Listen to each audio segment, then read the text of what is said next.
5. maître ñëwal nii sinon man damay nekk seen kanam ñëwal nii rek boo taxawee nii ñoom ñëpp am. voilà. boy jërëjëf mais est-ce que dina arrangé gars yi. c'est bon. ñi nekk si côté yi ba fii rek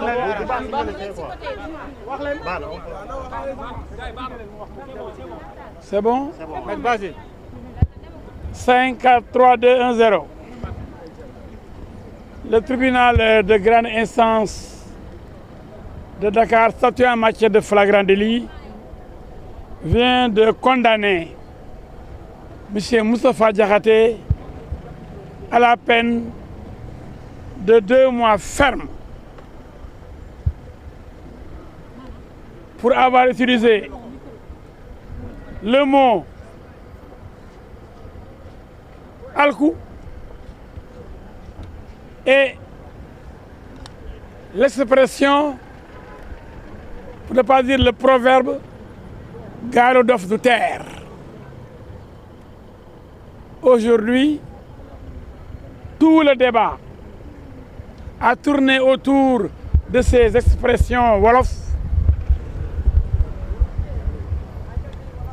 Et il y a eu un problème de compréhension et un problème d'interprétation. Pour le parquet, donc pour le procureur, alkou, c'est un mot injurieux. Dire que alkouna wala alkouga,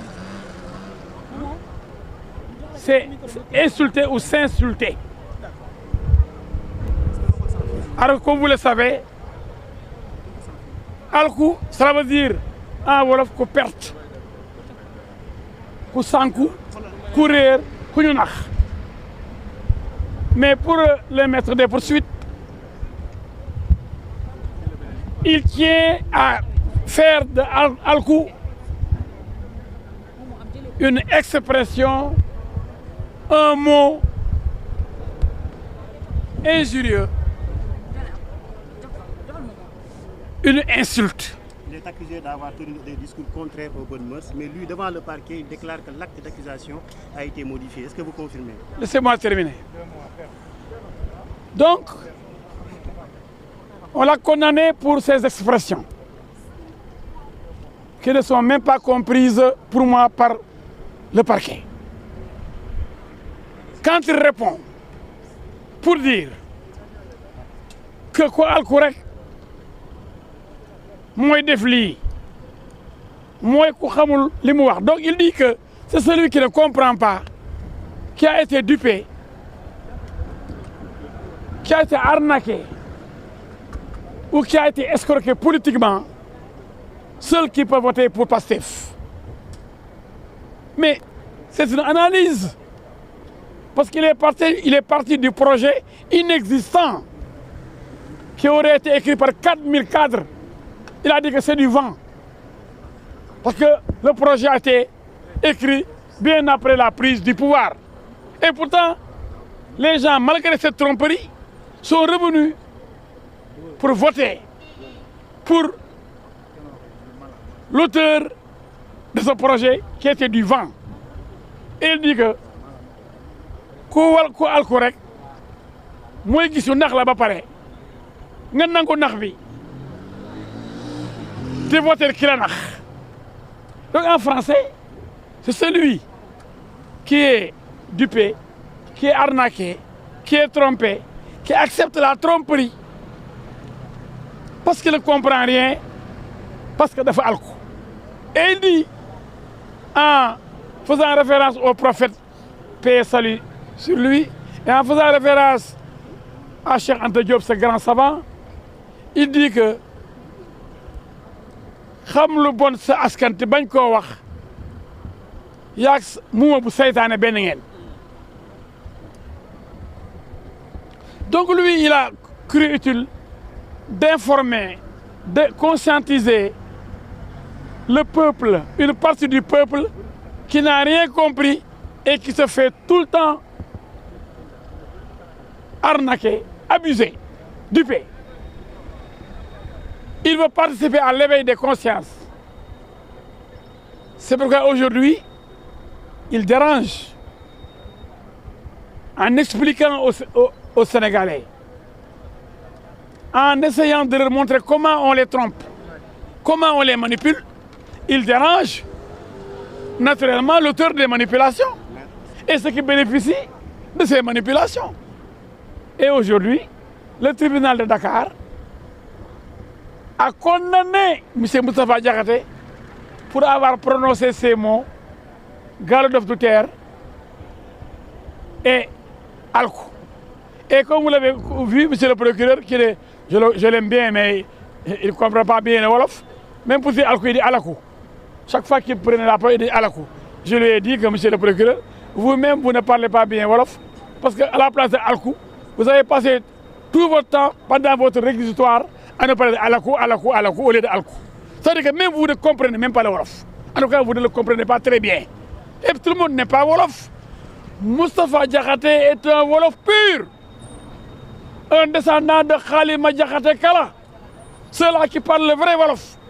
Aujourd'hui, on voudrait leur dire que non, la manière dont vous comprenez le Wolof n'est pas bonne. C'est la manière de moi, qui ne suis pas vraiment un Wolof 100%, c'est cette manière-là qui est bonne, la manière de comprendre ce Wolof. Voilà comment on est arrivé à condamner Moustapha Diakhaté, qui n'a insulté personne. Vous avez soutenu à l'interjeté appel. Mais bien sûr, heureusement qu'il existe dans notre arsenal judiciaire ce qu'on appelle le principe du double degré de juridiction, la possibilité donc de faire appel chaque fois qu'on n'est pas d'accord avec la sentence, avec la décision prise par un tribunal. Et comme nous pensons que cette décision, c'est une erreur judiciaire, nous pensons que cette décision, elle est mauvaise, nous la critiquons, nous allons la déférer devant les instances supérieures, c'est-à-dire la Cour d'appel de Dakar. Et nous pensons que Moustapha Diakhaté, qui ne mérite pas d'aller en prison, qui est un homme courageux, mais surtout très pertinent, va gagner devant la Cour d'appel. Aujourd'hui, il est condamné, mais seule la vérité étant révolutionnaire, nous n'avons pas peur de perdre aujourd'hui. Mais demain, nous pensons que nous allons gagner. Mais attends, juste une question, maître. Vous avez soutenu à l'intérieur que l'acte d'accusation a été modifié. Est-ce que vous confirmez? Oui, il y a eu une progression, il y a eu des changements, parce qu'on voulait le saquer, on voulait le charger, on voulait même retenir le délit d'offense au chef de l'État. Quand on lui a posé la question suivante, mais M. Diakhaté, en disant que tous ceux qui ont voté Pastef sont dupés, sont abusés, en fait, de Alkou, mais le président ayant voté Pastef avec le Premier ministre, mais vous avez attaqué le président.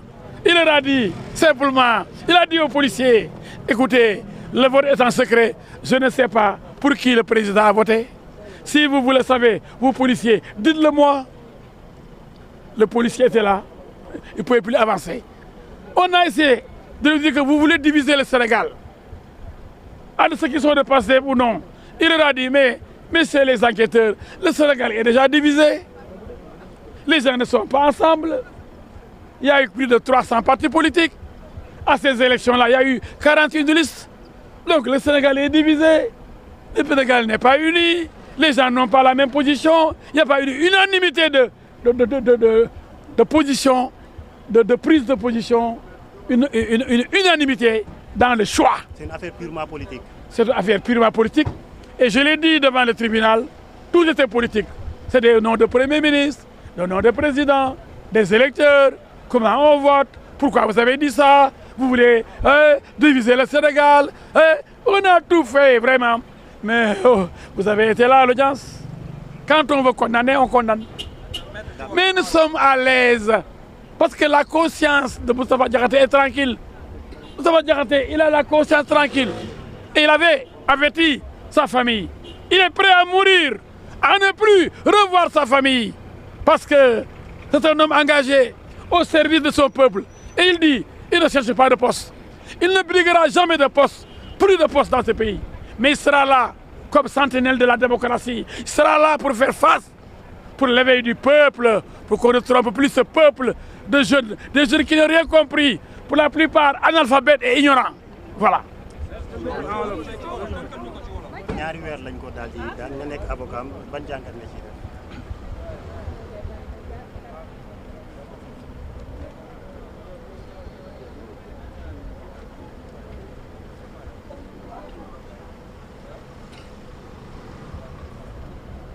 ñaari weeri kaso ndax borom xam-xam nga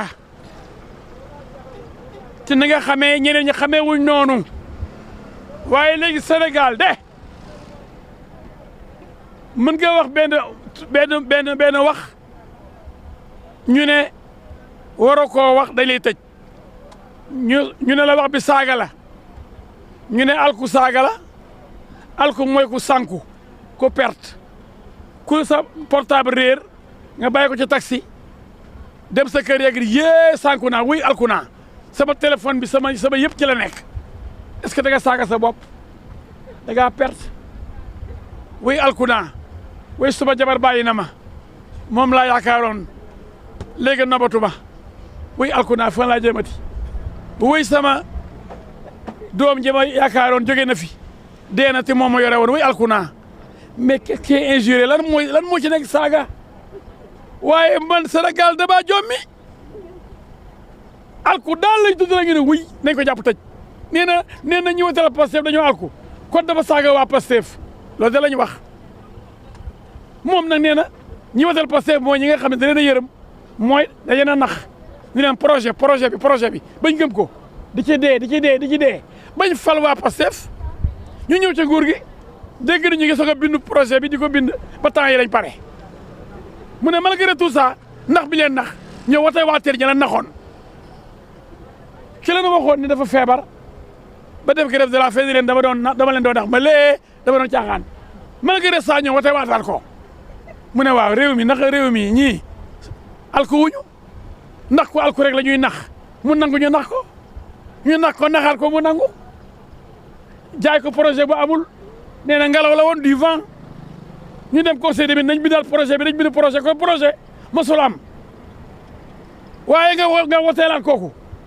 Moustapha Diakhaté ne man de réew mu alku mu xamul dara moo xam ne xale yi jàngalu ñeen mag ñu bëri xamuñu dara jànguñu ay ignorant moo fi bëri ba tax jël géej gi ndox mi di dee ndax bu ñu amoon xam-xam duñ dee ci ndox mi xale yi xam ne junni da ngi dee ci ndox mi chaque jour bu ñu yeewoo ñu ne téeméer dee na ñaar téeméer dee na waaye ñàkk xam tax xale yi ñoom dem di dee rek ndeysaan mais ni dee bi caaxaan la mais ni ndox mi daal caaxaan la fowukaay la loolu nag réew mu amul xam-xam moo koy def Moustapha Diakhaté rek dafa bëgg yee askan bi yee xale yi war waa Pastef ni yéen dañ leen a nax waaye ñibbi si leen dellu si leen bàyyi leen Pastef bi leen di nax ngir yàlla yeewu leen naxaamaay bi ëpp na kañ ngeen di yeewu looloo métti rek suba gars yi ñu ne kii nii buñ ko tëjul dana yee Sénégal yëpp ba ñu bàyyi ñu te bu ñu bàyyee ñu ñàkk nguur gi kon nañuy dee kon nañ ko téye rap tëj duma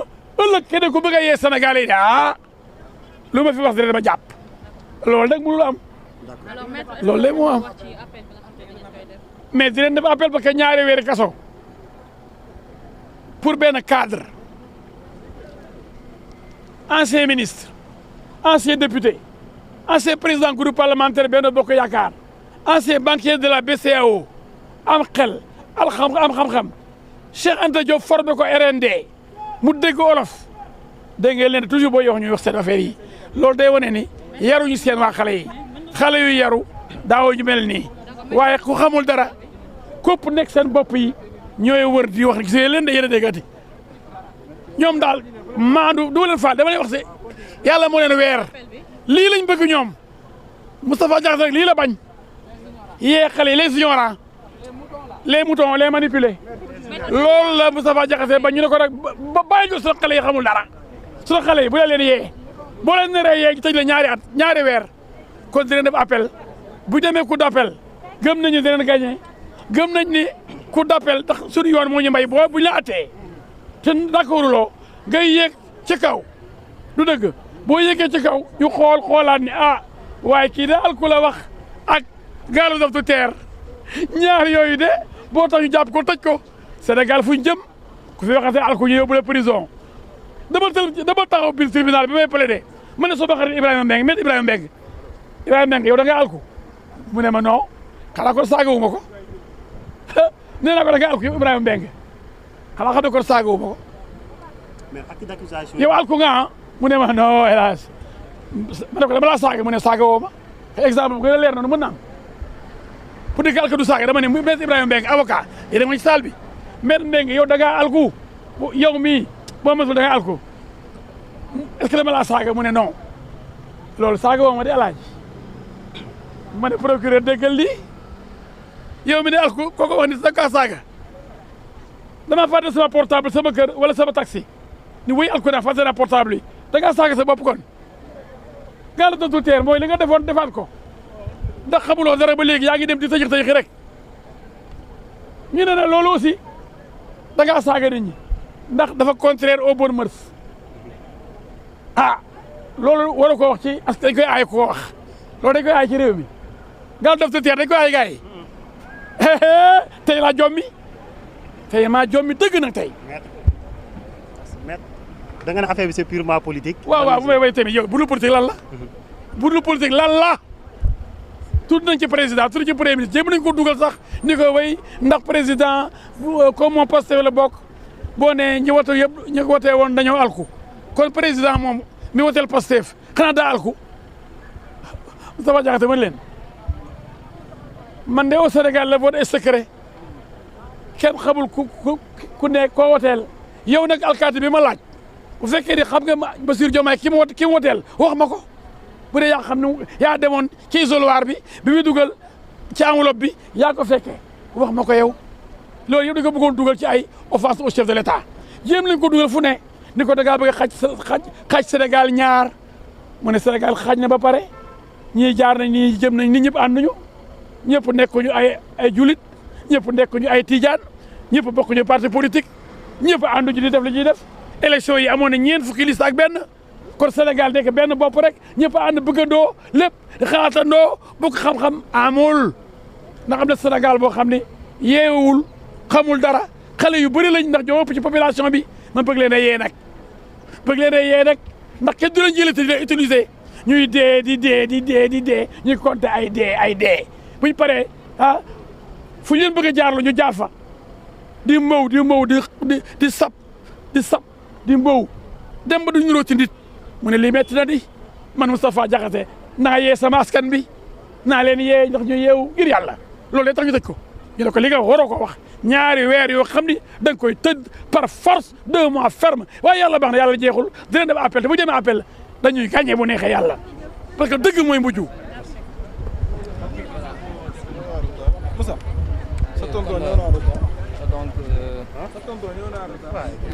ñu ko gisandoo li nga xamante ne mooy verdict bi